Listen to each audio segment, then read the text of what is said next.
The flight attendant whispered, "Get off now!" I refused to leave. Minutes later, I understood why. It's been 6 months.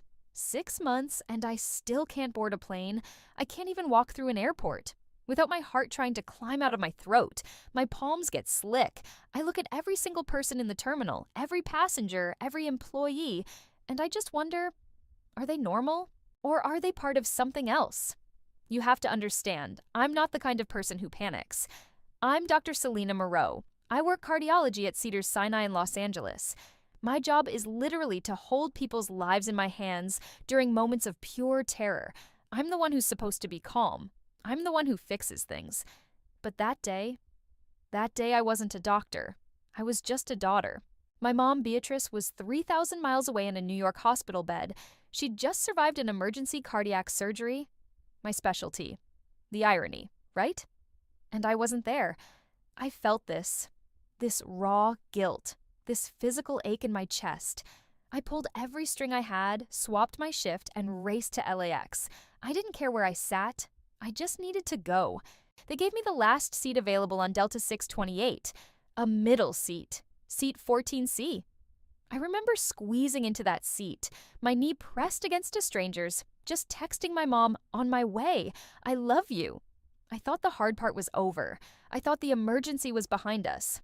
I had no idea I was sitting right on top of the real one. I've never told the full story. Not like this. Not how it really felt. Second by second, it's a lot. And honestly, I could use a friend to get through the telling of it. If you want to hear what happened next, make sure you're following my story here. That way, you won't miss the rest. I just tried to breathe. That's all. Just breathe. The cabin was buzzing with that normal, anxious energy of a full flight. People stuffing oversized bags into the overhead bins. The ding of call buttons. The low murmur of 100 different conversations. I was buckled into 14C, my knee wedged against the guy in 14B who already smelled faintly of airport bar whiskey. I was exhausted, the kind of exhaustion that settles deep in your bones. I pulled out my phone just to reread the last text from my mom's nurse. She's resting. Vitals are stable. She's asking for you. Bamuando, that guilt was a physical weight. I'm the doctor. I'm the cardiologist. I'm supposed to be there. I'm supposed to be the one reading her chart, not a text message. I closed my eyes for just a second, trying to center myself. The plane was packed. Boarding was almost finished. The flight attendants were doing their final walkthroughs. I remember seeing one, an African-American woman, professional, a kind but firm face. She was making eye contact with passengers, doing that little "please stow that" smile. Her name tag said Nia. She was moving past my row when she paused. It was almost nothing, just a flicker. She bent down as if she were checking the life vest under the seat in front of me. She said something totally normal, something like, "Excuse me, ma'am, just making sure everything is stowed for takeoff." Her voice was professional, bland, but her eyes were not bland. They were looking right at me, and they were wide with a kind of primal terror I've only ever seen in the ER, the kind of look a person has right before they code. It was raw panic. As she stood back up, she fumbled. A single, white beverage napkin fluttered from her sleeve and landed directly on my lap. She said, "Oh, my apologies, ma'am," but she didn't pick it up. She just stared at me for one more split second, her expression screaming something I couldn't understand, and then she continued down the aisle. It was weird. Just weird. I'm a logical person. I diagnose things. I look for patterns. A clumsy flight attendant isn't a pattern. My first instinct was to just tuck it into the seat back pocket. But the look in her eyes, it was seared into my brain. That wasn't an oops look. That was an I am trying to tell you something look. My hands were shaking. I waited until I was sure she was at the back of the cabin. I kept the napkin low, below the level of the armrest, and unfolded it in my lap. It was written in blue ballpoint pen, in messy, rushed handwriting. 7 words. "Get off this plane now. Don't ask, just go." My blood went cold. Not a figure of speech. I literally felt the warmth drain from my face. My heart, my traitorous expert heart, started to hammer. A joke. It had to be a joke. Some stupid, cruel prank. Maybe it fell out of her pocket and was meant for someone else, but she dropped it right on my lap. while staring right at me. I looked up, scanning the cabin. Nia was at the front, talking to another crew member, laughing about something. It was so normal. My doctor brain kicked in, trying to find a rational explanation. You're stressed. You're sleep deprived. You're worried about your mom. You're projecting. But the note was still in my hand. And suddenly, I wasn't just in my own head anymore. I was looking, really looking. 2 rows up, on the aisle, a man in a thick black leather jacket. It was September in Los Angeles. It was nearly 90 degrees out. He was sweating. Not just a little. His face was pale and slick, and he was gripping the armrest so hard his knuckles were white. Then I glanced across the aisle from him. A teenager couldn't have been more than 18. He was bouncing his leg, not just tapping his foot. His entire leg was vibrating, making the row of seats visibly shake. He was chewing on his thumbnail, his eyes darting from the window to the flight attendants to the cockpit door, back to the window. He looked like a cornered animal. "Get off this plane now!" The words were pulsing in my head. But how? The cabin doors had just been sealed. The thud and hiss of it locking echoed in the cabin. The safety video was starting. The plane was about to push back. What was I supposed to do? Stand up and scream? Yell, "This flight attendant gave me a scary note." They would think I was crazy. I'd be arrested. I'm a doctor. I have a reputation. I have a job. I couldn't be dragged off a plane by air marshals. It was insane. It had to be a mistake, a misunderstanding, but I couldn't breathe. My chest was tight. I was sitting on a vibrating seat with a vibrating teenager nearby, a sweating man in winter clothes, and a note in my hand that said, "Get off." I unbuckled my seatbelt. The flight attendant at the front of the cabin, a different one, gave me a sharp look. I just held up one finger and pointed toward the back. "Restroom, really quick. Sorry." She gave me a tight, annoyed nod. I stumbled into the aisle, my legs feeling like cement. I tried not to look at the sweating man or the vibrating kid. I just focused on the lavatory sign.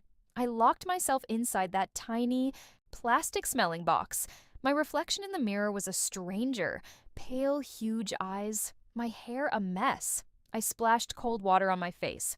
"Think, Selena, think. What do?"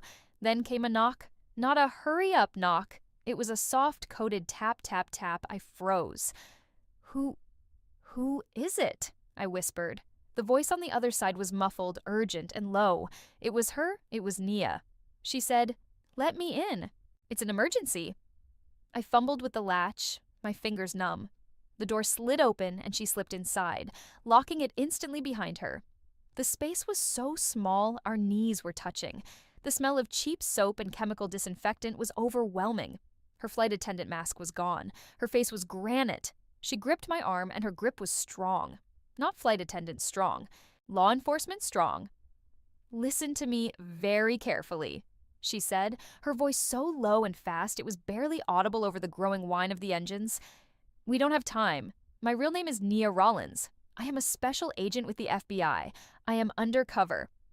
My world just tilted. "What? This is insane." "It's not," she said, her eyes boring into mine. "I can't explain everything. But you have to listen to me. There is a device on this plane, and it's directly under your seat." We were crammed in that tiny, blue-walled lavatory. It smelled of chemical hand soap and panic. The whine of the engines spooling up outside was getting louder. My heart was a drum against my ribs, so loud I was sure she could hear it. I couldn't process it. An explosive device under my seat. My mind was just white noise. I'm a doctor. I deal in facts. I deal in blood pressure and EKG readings. This was a movie. This wasn't real life. I must have been shaking my head. I must have looked like I was about to shatter. Because she gripped my arm, her fingers digging into my scrubs. Her voice was a low, intense hiss. She told me to listen. Just listen. She said there was no time for me to fall apart. She laid it all out. A story so insane it had to be true. She told me this flight was part of a major federal operation, that they had an informant, a key witness, who was supposed to be on this plane. But he'd canceled. He'd canceled at the very last minute. And then she said the words that I will hear in my nightmares for the rest of my life. She told me the informant. He was booked in 14C, my seat. I wasn't just a random passenger on a plane with a bomb. I was sitting on the target. I think I managed to ask, why? My voice was just a croak. Why that seat? How could they know? Nia's eyes were dark. She explained that this informant, he had patterns, superstitions. She said 14C was his lucky seat. He flew this route every month and he always sat in 14C. The people they were tracking, the people who planted the device, they had been studying him for months. They knew exactly where he would be. And me? I was just the doctor, desperate to see her mother, who walked into the terminal at the last second and asked for the one remaining seat. I had taken a dead man's chair. I could feel the bile rising in my throat. I looked at the door. I asked her why she wasn't evacuating the plane.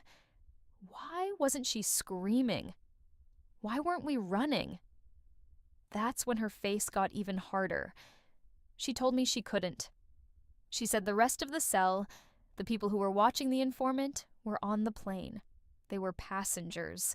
My mind flashed instantly to the man in the leather jacket, to the vibrating teenager. Nia didn't even have to nod. She just said they were watching. She said if she raised the alarm, if she caused a panic, they had a backup, a manual detonator. She said if she spooked them, they would set it off right here, right at the gate. Everyone, all of us, gone. She told me her mission was to catch them, to let them think the plan was working. But she said she couldn't. She just couldn't let a civilian die for it. She couldn't let me sit there and not know. She had a plan. The engines. They were loud now. The plane was about to move. She told me she was going to trigger a warning in the cockpit. A sensor failure? Something technical? Something plausible that would force the pilot to return to the gate before takeoff. She said the device was on a timer, set to go off 45 minutes after takeoff. So we had time, but not much. She told me that the moment the pilot announced we were returning, the moment that cabin door opened, I had to get up. I had to walk off, and I could not, under any circumstances, run. She told me to act bored, to look annoyed about the delay. She said to grab my bag, pull out my phone, and walk off like I was just irritated. She told me my life, and the lives of all 237 other people on that plane, depended on me being the most convincing, annoyed passenger they had ever seen. She unlocked the door. "Go," she said. Just that one word. And then she was gone. She slipped out, and I was alone in the tiny bathroom. I stood there for 1 second, 2 seconds. The world was tilting. I opened the door. I walked out. It felt like I was wading through wet cement. Every step was an agony. The cabin was exactly as I'd left it. People were texting, adjusting their pillows, blissfully unaware. I could hear the captain's voice over the intercom. His voice sounded like it was coming from the end of a long tunnel. A minor indication. Maintenance. Returning to the gate. I didn't hear the words. I just saw my seat. 14C. I saw the man in the leather jacket. He was staring at the cockpit door, his face pale and furious. The kid across the aisle was texting, his fingers a blur. I didn't look at them. I just looked at the blue fabric of my seat cushion. I sat down. I buckled my seatbelt. And I sat there, my hands clasped so tight my nails were cutting into my palms, trying to look bored, trying to breathe, knowing that just inches beneath me was a bomb. I sat back down in 14C. It's an impossible thing to describe, sitting on top of your own death. Every nerve in my body was screaming, run. My skin was crawling, anticipating the heat, the impact. I could feel the thinness of the cushion separating me from it. I forced myself to cross my legs, to look annoyed. I remember digging my phone out of my bag, opening my text chain with my mom's nurse, and just staring at the screen, not reading a single word. The plane was moving, but it was so slow. The gentle pushback had stopped, and now there was this agonizing, crawling reverse. Or was it a forward taxi? I couldn't tell. Every tiny bump, every shudder of the landing gear, I flinched. I was sure it was the trigger. I had to look. I had to know what I was dealing with. I lifted my eyes. slowly like I was bored. I let my gaze drift. The man in the leather jacket, 2 rows up, was furious. He wasn't just sweating anymore. He was visibly trembling with rage. He muttered something to himself, shaking his head. He looked like his car had just been towed, not like his mass murder plot was failing. Then I looked at the teenager across the aisle. He was texting, his thumbs flying. He wasn't just nervous anymore. He was. Coordinating, he'd type, then look up, then type again. He was looking past me, toward the window. The plane finally stopped. The soft bong of the jet bridge connecting to the fuselage was the loudest sound I'd ever heard. The teenager's phone buzzed. He looked at it. His face, which had been a mask of frantic energy, went completely still. He read the text, and then he slowly, deliberately, looked up and out the window. I followed his gaze. Through the small oval window across the tarmac, I could see the terminal we'd just left, and standing at the gate window, perfectly still, was another man. He was wearing a nondescript gray suit.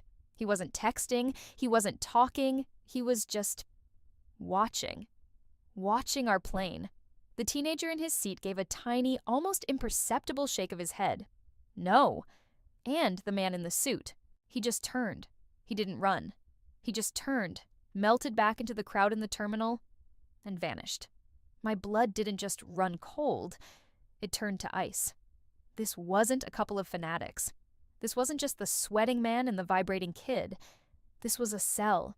They had people on the plane, and they had handlers off the plane. They had lookouts. They were organized. The realization hit me like a physical blow. This wasn't about killing one informant. That was just an errand. What was the real target? Why was Naya an FBI agent undercover as a flight attendant? How big was this? The ding of the seatbelt sign going off made me jump out of my skin. The pilot's voice came on, all apologies. Something about a secondary systems check and an indefinite delay. He said we were free to deplane and wait in the terminal. People started to grumble. The sound of seatbelts clicking open was like a gunshot. Act normal, Selena. Annoyed. Bored. Get your bag. I stood up. I pulled my carry-on from under the seat in front of me, my hand brushing the fabric of my own chair. I slung my purse over my shoulder. I didn't look at the kid. I didn't look at the sweating man. I just fell into the line of shuffling, irritated passengers. Every step down that aisle was a lifetime. I could feel the teenager's eyes on my back. I could smell the sweat from the man in the leather jacket as I passed his row. I was just another passenger, an obstacle. They had no idea. They had no idea that the random woman in 14C was the ghost in their machine. I stepped onto the jet bridge. The air was stale, but it felt like the first breath I'd taken in an hour. I walked into the terminal, and in that moment, seeing the normal families, the people eating pizza, the business travelers, the sadness I felt for my mom, the fear I felt in the lavatory, it all evaporated, and something new, something cold and hard, settled in its place. It was rage. I wasn't just a victim anymore. I wasn't just a survivor. I was a witness, and I had just seen the man in the gray suit. I walked into the chaos of the terminal. It was a sea of people, and for the first time in my life, I didn't feel anonymous. I felt exposed. Like every eye in the place was on me. I kept seeing him, the man in the gray suit, in the face of every businessman who walked by. I needed to call my mom's hospital. I needed to let them know I'd be late. My hands were shaking so badly I dropped my phone twice, just trying to pull up the number. I found a seat at a crowded charging station, wedging myself between a sleeping college kid and a family arguing over snacks. I just wanted to look busy. Normal. The captain came over the gate intercom again. His voice was strained. Folks, it looks like this is a more significant issue than we thought. We're looking at a multi-hour delay. We will likely have to get you all on a later flight this evening. A collective groan went up from the passengers. People stormed the gate desk, demanding vouchers. It was the perfect cover. I saw them. Leather Jacket was pacing by a Cinnabon, his back to me, screaming into his phone. He was speaking a language I didn't recognize, but his rage was universal. He was coming unglued. But the kid, the vibrating kid, he was scarier. He was calm now. He got a bottle of water from a Hudson News, found a seat right across from the gate desk, and just sat. He was watching the gate, watching the crew. He was cool, calculated. I had to do something. I had to know more. I was still running on that cold, hard rage. I was a witness. I pretended to be on the phone. I stood up, walked near where he was sitting, not too close, and started my conversation. I can't believe this, I said, my voice pitched with the perfect amount of doctor-on-call frustration. Yes, I'm still at LAX. The flight is delayed. Hours, they're saying, hours. I paced a little, just an irritated traveler. No, I'm at gate 72. I don't know, they said. A technical issue? The kid looked up. His eyes met mine. There was nothing in them, just flat, cold observation. I ended my call, letting out a huff of pure exasperation. I sat down, a few seats away from him, and put my head in my hands, rubbing my temples. The picture of a stressed-out woman at the end of her rope. I waited. 1 minute. 2. He spoke. His voice was quiet, almost nice. Sucks, right? I looked up, startled. Oh, yeah. It's just awful. My mom's waiting for me in the hospital. I let my voice crack just a little. The truth, weaponized. He nodded, a flicker of something. Was it sympathy? No, it was assessment. He was looking at me, really looking. Yeah, that's rough. You're trying to get to New York? Yeah, I said, wiping at my eye. Just gotta get there. He leaned back, casual, trying to build a we're in this together vibe. Well, don't hold your breath. What do you mean? He gave a little smirk. The smirk of a teenager who thinks he knows more than the adults. That technical issue? He scoffed. Total BS. My heart stopped. It is? He lowered his voice, leaning in just a fraction. Yeah, I heard one of the ground crew talking to the pilot. It's not the engine. It's a cargo manifest problem. Something about an unscheduled package in the hold. They're gonna have to pull everything out, search the whole plane, piece by piece. Unscheduled package, cargo hold.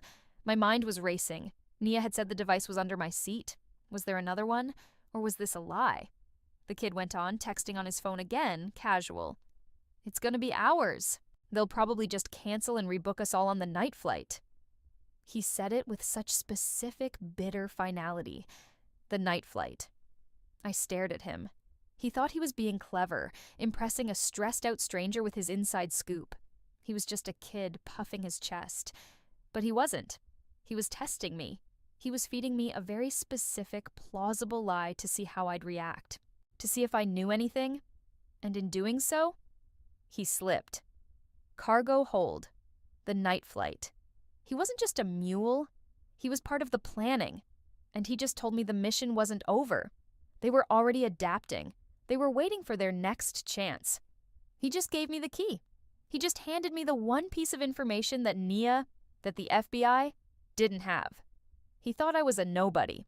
And that was the weapon I needed. I was back at the gate, but the air in the terminal had changed. It felt sharp, electric. The kid, the one who had been vibrating, was sitting calmly, watching the flight crew with a look of bored contempt. He thought he'd played me, fed me a clever lie about the cargo hold. He didn't realize what he'd actually done. He'd given me their new plan, the night flight. My heart was hammering. This wasn't over. They were going to try again. I had to find Nia. But how? The kid was watching everyone. I couldn't walk up to a flight attendant. I felt marked. He'd seen me. He'd spoken to me. I stood up, my legs shaking, and walked away from gate 72. I didn't run. I just walked, fast, towards the main concourse. I needed a blind spot. I dove into the first large women's restroom I saw. It was huge, bright, and empty. I locked myself in a stall, sat on the closed toilet lid, and just tried to breathe. My phone felt impossibly heavy. Who do I call? 911? What do I say? That a teenager gave me a weird tip about a flight? I sounded unhinged. The main door of the restroom hissed open. Footsteps. They stopped. Someone was standing by the sinks, not using the stall, not washing their hands. Just standing. I held my breath. My heart felt like it was going to burst. I looked down. Under the stall door, I could see a pair of sensible, dark shoes. Not the high heels of a traveler, not the sneakers of a college kid. Practical. Then, a white beverage napkin slid under the metal divider. I flinched. Was it her? I picked it up. This time, the handwriting was different. Neat, block letters, stay in the stall. Wait 2 minutes. Walk out, turn right. Authorized personnel door next to the smoothie shop. It will be unlocked. Do not look at anyone. My blood ran cold. This was bigger than Nia. I waited. My watch was screaming. 1 minute. 2. I stood up, flushed the toilet for show, and walked out. I didn't look at the sinks. The room was empty. I turned right. There was the smoothie shop, and next to it, a gray metal door. No handle, just a keypad. It looked solid, anonymous. I put my hand on it, and it just clicked. It opened. A hand grabbed my arm, not rough, but impossibly firm. I was pulled into a dark, concrete-smelling service hallway. We moved fast. 2 turns, another door, and then I was in a room. No windows, a single metal table, 3 chairs, and Nia was there. The blue flight attendant uniform was gone. She was wearing a black t-shirt and cargo pants with an FBI-stamped ballistic vest strapped to her chest. Her hair was pulled back in a tight bun. The kind professional mask was gone. This was the woman from the lavatory. This was the real her. She wasn't alone. There was a man. Tall, thin, in a wrinkled suit. And he looked like he hadn't slept in a week. He told me his name was Agent Vincent Kane. He told me I was in a secure area. He told me to sit down. Nia looked at me, and it was the first time I saw something other than panic in her eyes. It was relief. I didn't wait for them to ask. The words just came pouring out. I told them everything. The man in the black jacket, the kid, the cargo manifest lie. And then I told them about the night flight. Kane's head snapped up. He looked at Nia. That was it. That was the piece they were missing. I wasn't done. I told them about the kid looking out the window, about the tiny shake of his head. And I told them about the man I saw on the other side of the glass, the handler, the man in the gray suit. Kane was on his radio before I even finished the sentence. He was speaking in codes, not words. He was talking about expanding the perimeter, facial recognition, and flagging all connecting manifests.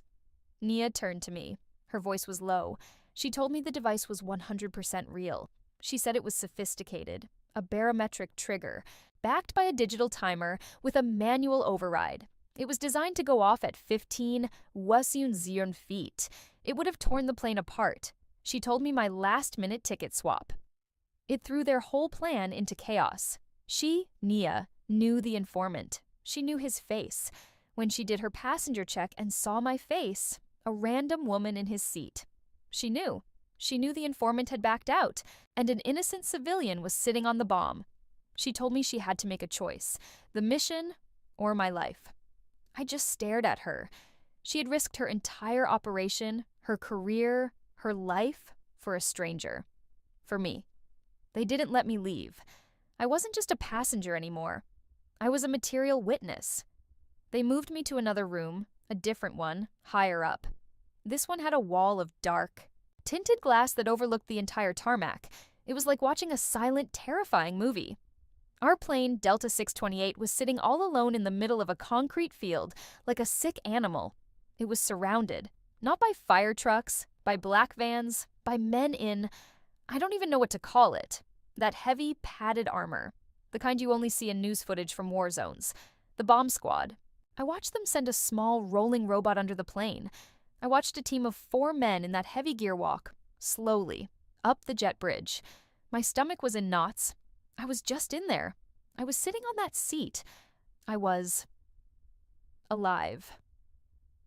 Agent Kane was next to me, his radio pressed to his ear.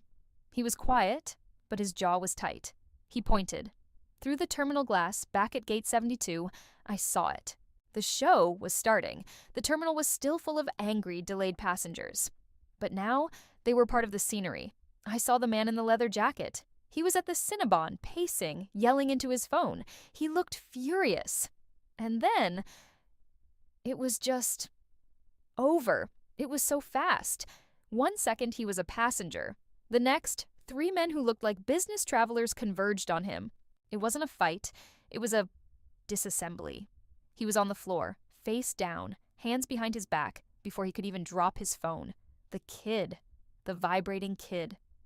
He was smarter. He was still at the gate. He saw it happen. He didn't hesitate. He just ran. He knocked over a wet floor sign and sprinted for the main concourse. He didn't make it 5 steps. An agent who looked like a college student with a backpack tackled him from the side. A perfect, brutal football tackle. It was silent from where I was. It was just motion. And it was over in seconds. My legs gave out. I had to sit down on the floor. I'd been sitting next to them. I had talked to one of them. He'd tried to what? Find out what I knew? Mark me as a threat. That's when I remembered. My voice was a whisper. I told Kane again. The man in the gray suit. The handler. He wasn't on the plane. He was in the terminal. Kane's face was grim. He told me they were already scrubbing all the facial recognition data from the terminal cameras. He said my information, my description, it was the only thing they had. He said my intel about the night flight just escalated this from a single bomb plot to a full-blown conspiracy. They weren't just trying to kill an informant. They were organized. They were adapting. An hour passed. It felt like a year. Then I saw him. A single man in that huge padded bomb suit. He walked out of the jet bridge very slowly. He was holding a small gray metal box, carefully, like it was a sleeping snake. Nia came back into the room. Her vest was off. She just looked. Tired. Bone tired. She told me they'd gotten it. Disarmed. She said it was exactly what she'd feared. Sophisticated, deadly. And it had been right there, under my feet, the whole time. The next few days, they were a blur. I wasn't Dr. Moreau. I wasn't a daughter. I was a witness in federal protective custody. They put me in a sterile, anonymous hotel room. The first call I made was to my mom's nurse. I lied. I hated myself for it. I said I'd caught a terrible flu, that I was contagious, that I was stuck in LA and couldn't fly. The guilt was a physical sickness. I was lying to my sick mother while I was being guarded by federal agents. I spent hours in windowless debriefing rooms. I told my story so many times it stopped feeling real. The napkin, the lavatory, the man in the black jacket, the kid, the cargo hold lie, the night flight plan, and the man in the gray suit. Over and over, the story exploded onto every news channel. Terror plot at LAX foiled. They didn't use my name, thank God. I was just a passenger who alerted crew to a suspicious situation. The lie was almost funny, but I saw the real story from the inside. My tip. That's what they called it. My tip about the handler in the gray suit and the night flight plan. It was the thread they needed to pull. They caught him. They caught the man in the gray suit. He wasn't even in the airport. They found him trying to buy a bus ticket to Las Vegas. His capture led to another. And another. Nia and Kane sat me down a week later. I was finally cleared. They were putting me on a plane to New York, a flight I'm pretty sure was 50% air marshals. They told me the full scope. It was a domestic extremist group, 12 of them. They weren't just targeting the informant. The informant was part of their plan. He was supposed to die with the plane, and they were going to frame him for the whole thing. His death was meant to be the start of a wave of attacks. Kane explained that the man who was supposed to be in 1A4C, he was a paranoid, superstitious criminal. He'd been their inside man for a year, and he always booked 14C. It was his ritual. His lucky seat. The terrorists had watched him for months. They knew. They had built their entire catastrophic plan around one man's stupid superstition. And I, Selena Moreau, a doctor just trying to see her mom. I had accidentally, randomly stepped right into his place. I finally got to New York. Walking into that hospital room felt like waking up from a nightmare. My mom was sitting up in bed. She looked frail, pale, and more beautiful than I'd ever seen her. When I hugged her, I just broke. I held onto her and sobbed. I told her I had just really, really missed her. I couldn't tell her the truth. Not yet. Not when her heart was still mending. It's been 6 months. I'm back at Cedars. I'm back in my scrubs. I spend my days listening to heartbeats, reading EKGs, telling families that everything is going to be okay. But I'm different. I flinch at loud noises. I watch people too closely in coffee shops. I find myself looking at everyone's hands, at their shoes, at the way they hold their bags. And I don't fly. I take trains now. It's a long trip to New York, but I can breathe. My mom, she's a miracle. Her recovery was 100%. She's back in her apartment, bossing everyone around, playing bridge with her friends. I finally told her the whole story. She just held my hand, and we cried. She told me she couldn't believe I'd been coming to save her, and I'd ended up. She told me I was the strongest person she knew. I told her I got it from her. The news called them the LAX 12. All of them were convicted. Life sentences, mostly, and Nia. Nia is just Nia. She's not an agent when she's with me. She's a friend. She's based in LA now, working on a new task force. We have lunch, once a month. We were at this little cafe in Santa Monica last week. The sun was shining. It felt like a different universe from that dark, terrifying airplane. I still struggle with it. The what ifs. What if I hadn't gone? What if I'd gotten a different seat? What if I hadn't trusted her? I told her, my voice quiet. I said, "You saved my life, Nia. I still don't know how to thank you for that." Nia put her coffee cup down. She has this way of looking at you. It's like she's scanning your soul. She told me I was the one who saved lives that day. I didn't understand. I just got off a plane. I just did what she said. She shook her head. She explained that she was one agent. Alone. In a cabin with at least 2, maybe more armed hostiles who had a manual detonator. If I had panicked, if I had yelled, if I had questioned her in the aisle, they would have known, they would have hit the button. She told me my trust. Trusting a complete stranger in the most insane moment of my life. That's what bought her the time. My calm, my ability to act, gave her the minutes she needed to get to the cockpit, to trigger the alarm, to coordinate the teams on the ground. She told me, "You didn't just get off a plane, Selena. You trusted me, and that saved everyone." I still have it. The napkin, it's in a small wooden box in my desk drawer, right next to my medical degree. Get off this plane now. Don't ask. Just go. 7 words in messy blue ink. It's strange. As a doctor, I am trained to question everything, to analyze, to run tests, to look for data. I'm trained to never, ever just trust. I'm supposed to be the one with the answers. But that day, the most important decision of my life wasn't an analysis. It wasn't a diagnosis. It was a leap of faith. It was looking into a stranger's eyes and seeing the truth. It was a choice. That napkin changed everything. It taught me that sometimes the line between life and death isn't a medical chart or a surgical procedure. Sometimes it's not about what you know, it's about what you're willing to believe. Nia didn't just save me, she saved 237 other people. She saved the families they were going home to. She saved the flight crew. She did it because she was paying attention, because she saw a face that didn't belong. She did it because she was brave enough to break protocol, to risk her entire career and her life for one single random stranger. Sometimes the biggest acts of heroism don't look like an explosion. They don't look like a fight. Sometimes they look like a whisper. They look like a hand reaching out in the dark. Sometimes it's just a folded up piece of paper and someone brave enough to write the truth on it. Thank you for listening to my story. It's helped to finally say it all. It's a strange world, and it's comforting to know I'm not shouting into the void. I'm curious, what city are you listening from? Let me know in the comments. It's nice to know where this story is landing. If you want to hear more stories like this, stories about how life can change in a single second, make sure you subscribe to the channel. It helps to know you're not alone in this.